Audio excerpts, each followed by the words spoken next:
A glimpse of the future. It is well known that our kind operates by the wearing of masks. We have learned how to portray those emotions which we do not feel. We have ascertained that in certain situations we are expected to respond in a particular way. We know that by donning a particular mask, we are more likely to charm and seduce you. We are aware that maintaining a certain mask, the vicious malevolence that lurks beneath, can be kept in check so that we achieve acceptability and the advancement of our agendas. There are occasions when we will give you a glimpse of what lies beneath this mask. I am not referring to when we whip the mask off and subject you to devaluation.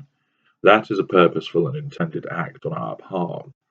I am not making reference to when the mask fractures as a consequence of the ignition of our fury, and lesser and mid-range of our kind are unable to keep the mask in place, so that the ignited fury erupts and the malicious beast is unleashed. There are occasions, however, when we provide you with a fleeting glance beneath the mask as to what lies beneath. This will happen during the seduction period. Sometimes it is as a consequence of the effect of a particular agent, such as alcohol. Sometimes, especially with the greater of our kind, it is done as a deliberate act in order to gauge your reaction. In such an instance, we will tell you of what lies ahead to see if you balk at the suggestion, or that more likely you respond in a sympathetic manner, or even by way of denial. You may say, I couldn't ever imagine you doing that. That won't happen with me, though. It may have with other people, but I will treat you better than they have. You're not like that, don't be silly. I don't see you doing something like that. You are too nice.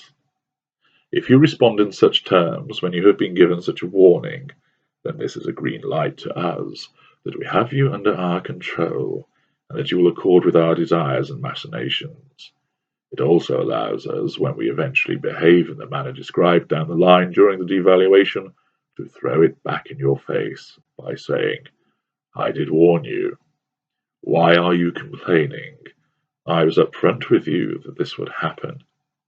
I told you so. It's no use crying about it now. I told you what I was like. I told you, and you chose to stay with me. It is your fault. Not only does this enable us to avoid blame, something we must achieve, it will also result in you reacting and providing us with fuel. With the lesser or mid-range of our kind, these comments are more akin to thinking aloud. The mask does slip, unintentionally for a moment, through the explanation of a future behaviour before it is realised what has been said, and the disclosure is brushed to one side, denied, or passed off as a silly comment, owing to drink or being tired. Why do these comments arise in such a manner from the lesser and mid-range of our kind? Is it guilt? Is it remorse?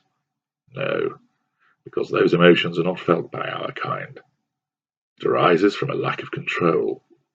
The bad behaviour that will arise at some point is lurking beneath the surface, and like a cat fighting to get out of a sack, it is always wanting to make an appearance, but is prevented from doing so by the maintenance of the mask that is worn. Occasionally, through the loss of control, it may be drink, it may be fatigue, it may be through inattention. What lurks beneath makes a brief and fleeting appearance before the control is exerted once again. Here are 15 portentous show and tells of our kind. Should you ever hear these comments, you ought to pay heed to the warning that you are being given. 1. I am a bad person, really. 2. I will only hurt you. 3. You should stay away from me. 4. I do bad things. I cannot help it. I always do. 5.